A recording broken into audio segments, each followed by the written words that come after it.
et un coup de gueule ralenti. Donc comme vous allez le constater, le pape est donc en Algérie depuis ce matin. C'est la première fois de l'histoire qu'un souverain pontife foule le sol algérien. Et pour comprendre pourquoi, il faut se rappeler que Léon XIV, donc le nouveau pape, est un augustinien de formation et de conviction, un augustinien jusqu'à l'os, si je puis me permettre. Depuis le début de son pontificat, il a cité une centaine de fois Saint Augustin. Je reviendrai 16 siècles en arrière jusqu'à cet homme né en 354 à Tagaste, aujourd'hui Soukaras, Saint Augustin donc, qui est le vrai billet d'avion de Léon XIV, mais avant tout, qu'est-il allé faire dans cette galère? Parce que, vraiment. Augustin, c'était à la fin de l'Empire romain.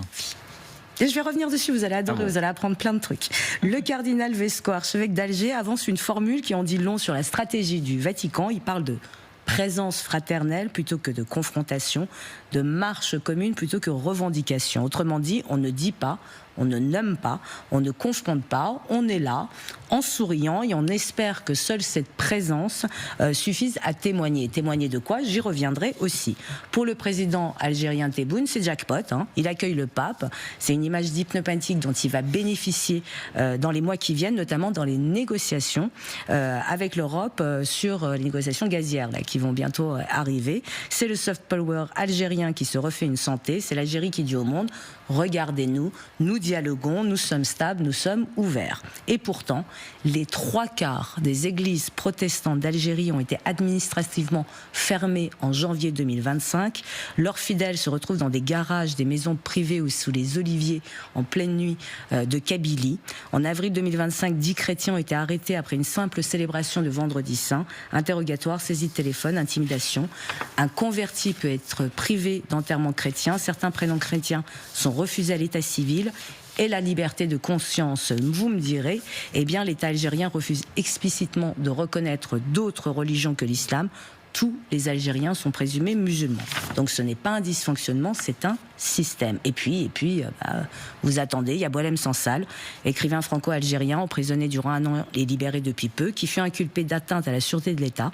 Boualem Sansal, qui pour moi est quand même l'héritier d'une certaine idée de la liberté de conscience, mais aussi de la grande tradition augustinienne du, je cite, moi j'adore ça chez Saint-Augustin, « fais ce que tu veux, mais d'abord sache ce que tu es ». C'est beau, hein. Et puis, il y a toujours Christophe Glaise, journaliste français, otage de l'État algérien, condamné à 7 ans de prison pour apologie du terrorisme. Et puis, il y a les moines de Tibérine. Ça, je n'ai pas pu m'empêcher de penser aux moines de Tibérine. Il n'ira pas à Tibérine. 7 trappistes, non, enlevés en 1996 durant la guerre civile algérienne, assassinés très probablement par les islamistes. Alors, ça va être un peu gore, mais on a récupéré leurs têtes, mais leurs corps sont toujours déclarés disparus et nous ne savons pas qui les a assassinés. Et donc non, le pape n'ira pas à Tibérine, mais comme aujourd'hui il a visité le monument aux martyrs de la guerre d'indépendance algérienne, et il ne rendra pas hommage aux 250 000 morts civils de la guerre d'Algérie qui, eux, n'ont pas le droit au monument aux morts. Mais voilà, que voulez-vous, il y a Saint-Augustin, l'un des plus grands penseurs que l'Occident ait produit. Et il se trouve, Saint-Augustin est africain, il est berbère, il est nord-africain, il est algérien, si on veut pousser l'anachronisme jusqu'au bout. Alors, qui est Saint-Augustin? C'est l'auteur des Confessions, que je conseille. Premier récit introspectif de l'histoire, premier homme qui écrit « je » en cherchant Dieu. Ça n'était jamais arrivé avant.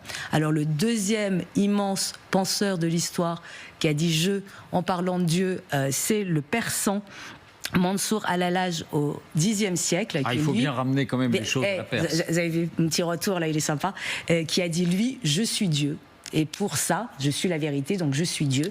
Il a été condamné à être crucifié à Bagdad au Xe siècle, quand même. Saint-Augustin, c'est aussi l'auteur de la Cité de Dieu, traité politique et théologique, qui va structurer toute la pensée occidentale médiévale en posant entre autres, figurez-vous, les fondements de la doctrine du péché originel, de la grâce et de la prédestination, qui servira même aux protestants. Mais parce que le pape, il faut le dire, depuis sa plus tendre jeunesse, est fasciné par Saint-Augustin. Alors, je l'ai dit, mais j'allais le dire. Pardon. Je sais que ça vous change que je parle tellement lentement, mais tout sera dit et bien dit. Et donc, Saint-Augustin, pourquoi j'insiste aussi sur Saint-Augustin? C'est que Saint-Augustin a combattu ce qu'on appelait les hérétiques de l'époque. En l'occurrence, par exemple, les manichéens. Pareil, alors là, je ne vais pas m'en empêcher, qui sont tous les manichéens, sauf manichéens. Le manichéisme, qui a été fondé par Mani, encore un persan. Donc, je vous conseille à tous la lecture des Jardins de lumière d'Amin Malouf pour comprendre. Et c'est absolument passionnant. Et Saint-Augustin a été l'évêque d'Hippone, l'actuel Annaba, donc en Algérie toujours, de 395 jusqu'à sa mort en 430, pendant que les Vandales assiégeaient la ville. Il est mort dans une cité en ruine, sans jamais capituler. Et c'est bien ça la différence, c'est que Léon XIV, il est bien mignon. En 2004 et en 2009, il a fait ces deux fois-là, les voyages à Annaba pour sa passion, marquée pour son pèlerinage à ce grand homme qui est Saint-Augustin. Alors oui, je comprends le voyage, je comprends l'attrait, l'émotion, la cohésion spirituelle. C'est peut-être même une sagesse, mais, et là le mais il est immense, c'est une capitulation douce. C'est ce que j'appelle une capitulation douce, parce que le silence du Vatican sur Boualem Sansal, sur Christophe Glaise, sur les pasteurs de Kabylie, sur les convertis poursuivis, ce silence a un nom, il s'appelle la raison d'État, déguisée en humilité évangélique. Saint-Augustin, lui, ne se taisait pas. Et elle est peut-être là la différence. Alors, c'est bien mignon de mettre Saint-Augustin sur un piédestal et de ne pas faire tout comme lui. Saint-Augustin, il écrivait des milliers de lettres. Il polémiquait avec les manichéens, par exemple. Il débattait, il nommait ce qu'il considérait être l'erreur. Il n'a jamais pratiqué le silence diplomatique. Il préférait la confrontation de la vérité. Peut-être que le pape, lors de son voyage, s'émouvra du sort réservé aux chrétiens, enfin aux catholiques. Il y a combien de catholiques en Algérie ? Très peu, et d'ailleurs la plupart ne le disent pas, donc ça règle pas. 8000, je crois. Ça, 8000. j'allais dire 10 000, mais il y en a beaucoup qui se taisent, donc il y en a peut-être plus, il y en a, on ne sait pas. Donc est-ce que la passion de Léon XIV pour Augustin est une raison suffisante pour rendre en Algérie ? Vous l'aurez compris, non.